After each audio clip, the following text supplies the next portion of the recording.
श्री दुर्गाय नमः। देवी चरित्रों के पाठ का महात्म्य। मैं 3 नेत्रों वाली देवी दुर्गा का ध्यान करती हूँ। उनके श्री अंगों की प्रभा बिजली के समान है। वे सिंह के कंधे पर बैठी हुई भयंकर प्रतीत होती है। हाथों में तलवार और ढाल लिए अनेक कन्याएं उनकी सेवा में खड़ी हैं। वे अपने हाथों में चक्र, गदा, तलवार, ढाल, बाण, धनुष, पाश और तर्जनी मुद्रा धारण किए हुए हैं। उनका स्वरूप अग्निमय है तथा वे माथे पर चंद्रमा का मुकुट धारण करती हैं।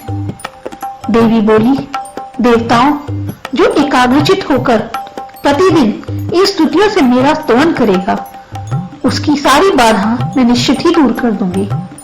जो मधु कैटभ का नाश, महिषासुर का वध तथा शुंभ निशुंभ के संहार के प्रसंग का पाठ करेंगे तथा अष्टमी, चतुर्दशी और नवमी को भी जो एकाग्रचित होकर भक्ति पूर्वक मेरे उत्तम महात्म्य का श्रवण करेंगे, उन्हें कोई पाप नहीं छू सकेगा।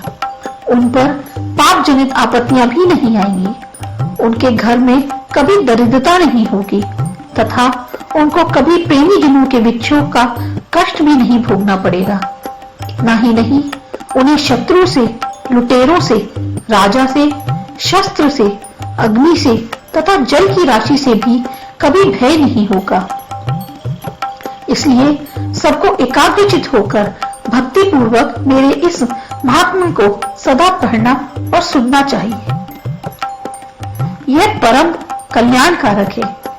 मेरा महात्म्य महामारी जनित समस्त उपद्रवों तथा आध्यात्मिक आदि तीनों प्रकार के उत्पातों को शांत करने वाला है।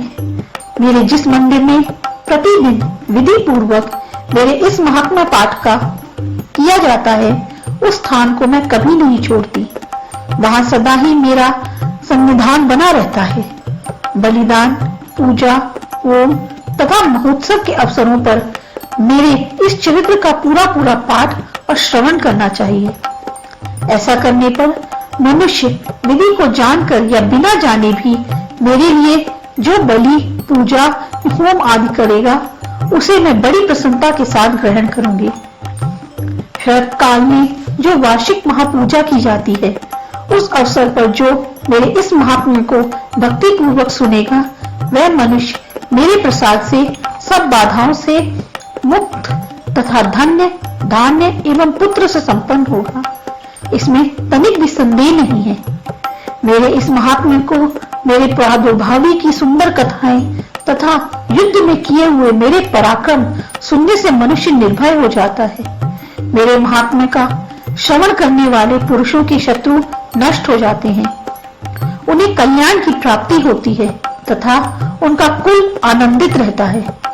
सर्वत्र शांति, कर्म में बुरे स्वप्न दिखाई देने पर तथा ग्रह जनित भयंकर पीड़ा उपस्थित होने पर मेरा महात्म्य श्रवण करना चाहिए। इससे सब विघ्न तथा भयंकर ग्रह पीड़ाएं शांत हो जाती हैं और मनुष्यों द्वारा देखा हुआ दुस्वप्न शुभ स्वप्न में परिवर्तित हो जाता है। बाल ग्रहों से आक्रांत हुए बालकों के लिए यह महात्म्य शांति कारक है तथा मनुष्यों के संगठन में फूट होने पर यह अच्छी प्रकार से मित्रता कराने वाला होता है। यह महात्म्य समस्त दुराचारियों के बल का नाश करने वाला है। इसके पाठ मात्र से राक्षसों, भूतों और पिशाचों का नाश हो जाता है। मेरा यह सब महात्म्य मेरी समीप की प्राप्ति करने वाला है। पशु, पुष्प, अर्घ्य, धूप, दीप, गंध आदि उत्तम सामग्रियों द्वारा पूजन करने से, ब्राह्मणों को भोजन कराने से, होम करने से, प्रतिदिन अभिषेक करने से, नाना प्रकार के अन्य भोगों का अर्पण करने से तथा दान देने से आदि 1 वर्ष तक जो मेरी आराधना की जाती है और उससे मुझे जितनी प्रसन्नता होती है, उतनी प्रसन्नता मेरे इस उत्तम चरित्र का एक बार श्रवण करने मात्र से हो जाती है। यह महात्म्य श्रवण करने पर पापों को हर लेता है और आरोग्य प्रदान करता है। मेरे प्रादुर्भाव का कीर्तन समस्त भूतों से रक्षा करता है तथा मेरा युद्ध विषयक चरित्र दुष्ट दैत्यों का संहार करने वाला है। इसके श्रवण करने पर मनुष्यों को शत्रु का भय नहीं रहता। देवताओं, तुमने और ब्रह्मर्षियों ने जो मेरी स्तुतियां की हैं तथा ब्रह्मा जी ने जो स्तुतियां की हैं, वे सब कल्याणमयी बुद्धि प्रदान करती हैं।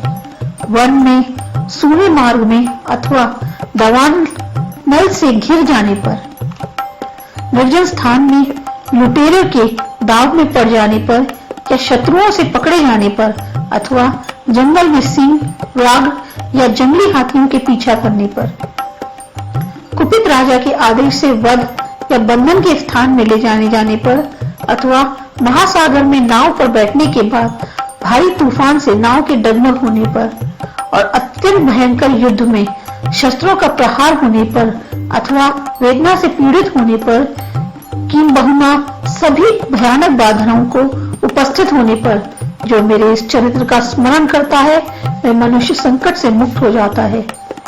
मेरे प्रभाव से सिंह आदि हिंसक जंतु नष्ट हो जाते हैं तथा लुटेरे और शत्रु भी मेरे चरित्र का स्मरण करने वाले पुरुष से दूर भागते हैं। ऋषि कहते हैं, यो कहकर प्रचंड पराक्रम वाली भगवती चंडिका से देवताओं के देखते देखते वही अंतर्धान हो गई। फिर समस्त देवता भी शत्रुओं के मारे जाने से निर्भय हो पहले की भांति यज्ञ भाग का उपभोग करते हुए अपने अपने अधिकार का पालन करने लगे। संसार का विध्वंस करने वाले महाभयंकर अतुल पराक्रमी देव शत्रु शुंभ तथा महाबली निशुंभ के युद्ध में देवी द्वारा मारे जाने पर शेष दैत्य पाताल लोक में चले गए। राजन, इस प्रकार भगवती अंबिका देवी नित्य होती हुई भी पुनः पुनः प्रकट होकर जगत की रक्षा करती हैं। वे ही इस विश्व को मोहित करती, वे ही इस जगत को जन्म देती तथा वे ही प्रार्थना करने पर संतुष्ट हो विज्ञान एवं समृद्धि प्रदान करती हैं। राजन, महाप्रलय के समय महामारी का स्वरूप धारण करने वाली वे महाकाली ही इस समस्त ब्रह्मांड में व्याप्त हैं। वे ही समय समय पर महामारी होती हैं और वे ही समय समय पर अजन्मा होती हुई सृष्टि के रूप में प्रकट होती हैं। वे सनातनी देवी हैं, समय अनुसार संपूर्ण भूतों की रक्षा करती हैं। मनुष्य के अभ्युदय के समय वे ही घर में लक्ष्मी के रूप में प्रस्तुत होकर उन्नति प्रदान करती हैं और वे ही अभाव के समय दरिद्रता बनकर विनाश का कारण होती हैं। पुष्प, धूप और गंध आदि से पूजन करके उनकी स्तुति करने पर वे धन, पुत्र, धार्मिक बुद्धि तथा उत्तम गति प्रदान करती हैं।